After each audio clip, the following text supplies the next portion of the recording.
Namo Buddhaya, Bapak Ibu, Saudara-saudari Kalyanamita semuanya. Pada suatu ketika ada seorang pemuda berjalan di tengah hutan. Pada saat ia berjalan di tengah hutan tersebut, ia mendengar suara teriakan, ia mendengar suara jeritan seseorang yang meminta pertolongan.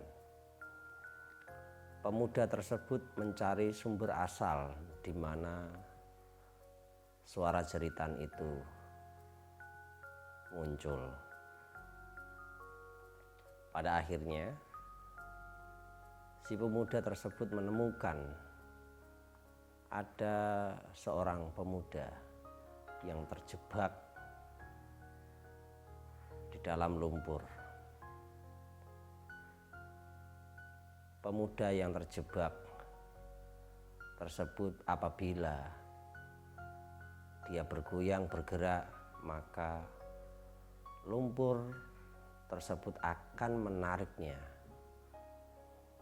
Si pemuda yang pertama tadi berusaha dengan keras, berusaha untuk menolong si pemuda yang saat itu terjebak di tengah lumpur, dan di mana saat itu juga pemuda ini sudah berada di ambang kematian. Dengan jerih payah, dengan susah payah, si pemuda pertama tadi menolong si pemuda yang kedua, dan akhirnya sang pemuda yang ditolong selamat. Pemuda yang menolong tadi akhirnya membantunya, memapahnya keluar dari hutan dan mengantarkan ke rumah si pemuda tersebut. Ternyata si pemuda yang ditolong tadi adalah anak bangsawan, adalah anak seorang miliarder, seorang orang kaya.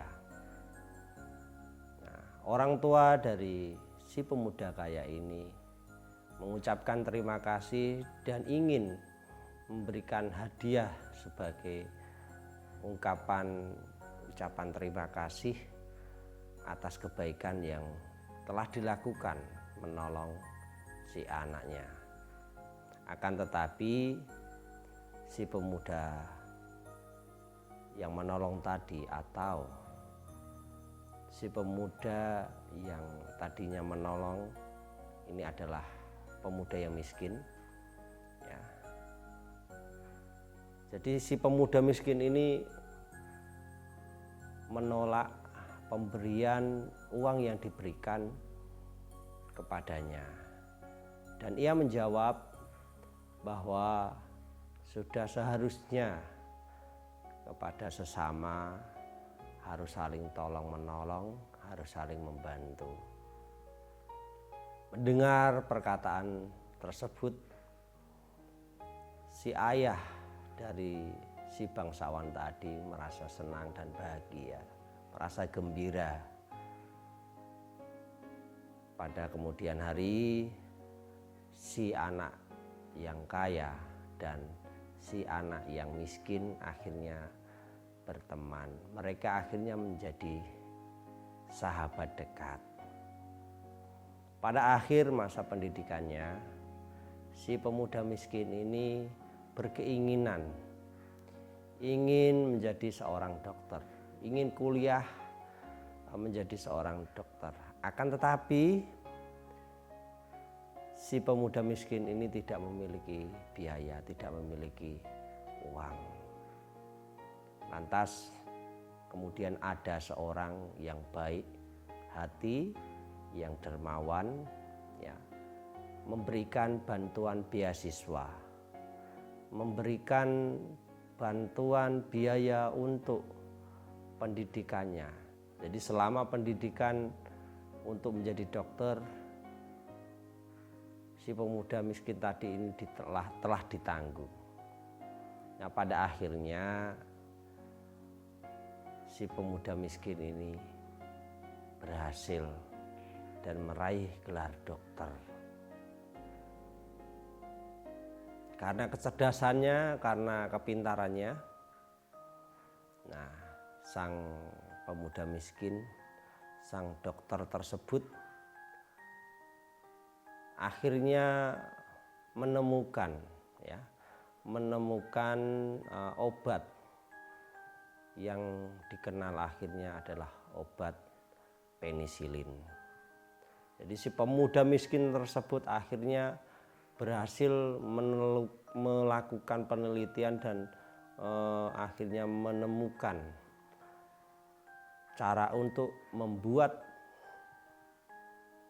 obat penisilin, yang dimana kalau kita ketahui bahwasanya obat penisilin ini mampu digunakan untuk menetralkan pada virus-virus di dalam tubuh manusia.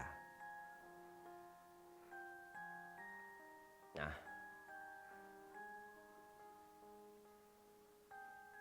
pada akhirnya sang pemuda kaya atau putra bangsawan, sahabat dari si pemuda miskin yang telah menjadi dokter ini, dia pun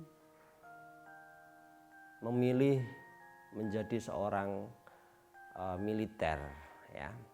Jadi akhirnya dia mendapatkan tugas, mendapatkan panggilan ke medan perang. Pada waktu si pemuda kaya tadi melakukan tugasnya di medan perang, dia terluka dan dia terinfeksi sehingga menyebabkan panas yang sangat tinggi. Nah, kemudian para dokter atau tim medis, tenaga medis yang bertugas di medan perang tersebut mendengar bahwa ada obat penisilin, ya, obat penisilin yang baru ditemukan, yang diketahui bahwasanya kabarnya itu adalah obat yang mampu dan yang mampu menjadi antibiotik. Akhirnya tenaga medis di medan perang tersebut memberikan atau menyuntikkan obat tersebut ke dalam tubuh si pemuda kaya yang saat itu sudah kritis karena infeksi daripada luka yang dideritanya. Bapak, Ibu, saudara-saudari sekalian, tahukah siapa nama dari pemuda si miskin tadi yang telah menjadi dokter? Dia adalah Alexander Fleming. Dialah sang penemu dari obat penisilin tersebut. Dan orang yang berbaik hati membantu beasiswa pendidikan selama menempuh pendidikan kedokteran adalah si ayah pemuda kaya yang telah dia tolong. Lalu, tahukah Anda siapa pemuda yang terluka yang akhirnya diobati dengan menggunakan obat penisilin tersebut? Dia adalah Winston Churchill, Perdana Menteri Inggris pada waktu itu. Jadi Bapak, Ibu, saudara-saudari sekalian, kesimpulan dari alur cerita yang tadi sedikit Bante sampaikan, bisa kita tarik benang merah, bisa kita simpulkan bahwa hukum tabur tuai sejatinya sangat berpengaruh di dalamnya. Jadi bantuan yang diberikan daripada seorang si pemuda miskin pada akhirnya berbuah manis. Demikian juga sebaliknya. Ya, saat si pemuda miskin membantu orang yang tadinya terjebak di lumpur adalah si pemuda kaya tadi. Pada akhirnya dia mendapat beasiswa menjadi seorang dokter. Tidak lain tidak bukan adalah dari sang ayah pemuda tersebut yang berbaik hati. Nah, karena kebaikan daripada sang ayah memberikan beasiswa bantuan pendidikan kepada Fleming, pada akhirnya obat yang telah ditemukan menyelamatkan anaknya saat terluka di medan perang, yaitu adalah Wilton. Jadi Bapak Ibu Saudara sekalian, proses kehidupan itu sejatinya proses daripada tabur tuai yang ada itu sangat berpengaruh. Nah, jika kita buka di dalam kitab Samyutta Nikaya, ya, Buddha menyatakan taburlah benih-benih kebajikan, benih-benih kebaikan, maka engkau akan merasakan taburan buah daripada apa yang engkau tabur. Baik dalam kehidupan saat ini maupun di kehidupan yang akan datang.